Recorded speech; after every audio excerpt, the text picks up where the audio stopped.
Okay, so we're going to look at one more concept with Durkheim's theory of crime, and then we're looking at an evaluation of Durkheim's view of crime.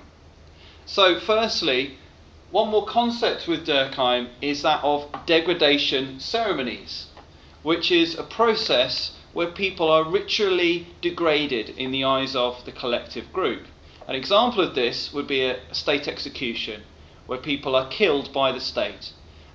This is something which reinforces the collective norms and values of the group in the central value system of society. And so Durkheim sees this as part of the way in which crime is functional, because it reinforces and that set of norms and values promotes harmony and social stability, because people know what the boundaries for acceptable behaviour are. There are several problems with Durkheim's view of crime. So firstly, it's not clear what is the right amount of crime. Durkheim argues that crime is inevitable, it's bound to happen, it's necessary and useful. However, too much crime can lead to a collapse of the social order.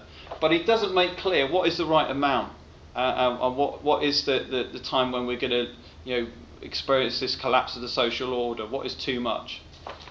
So that would need to be measured and clearly stated. That's a problem. Secondly, it's questionable whether crime is really beneficial to anyone in society, especially the victim.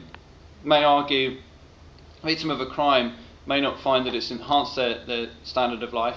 In fact, people who are more vulnerable to crime are those on lower incomes, and those people on £12,000 or less income a year may be 3 times more likely to be at risk of crime.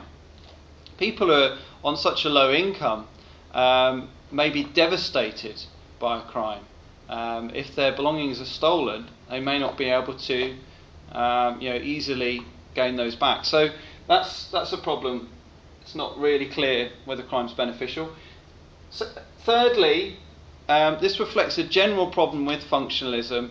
General problem with functionalism is that functionalists tend to assume there's a purpose to every aspect of behaviour. Crime, education, stratification, and difference between power and status of different groups. All of these things are seen as beneficial and having a purpose. But people tend to argue that this is a situation where the functionalists are taking their view and applying it to everything, and crime is another example where they're applying that view of everything having a purpose. This is not necessarily true. Durkheim does not explain why people commit crimes, and he doesn't explain what types of offences people commit. So some other functionalists and other theorists in other perspectives have tried to explain this. And Merton, influenced by Durkheim's work, has tried to build on his work to explain why people commit crimes and what types of offences they commit. Lastly, one of the big problems with Durkheim's view is he ignores the possibility that people do not share the same values and norms, and in fact that the values in the central value system are imposed on the majority by a small group with power.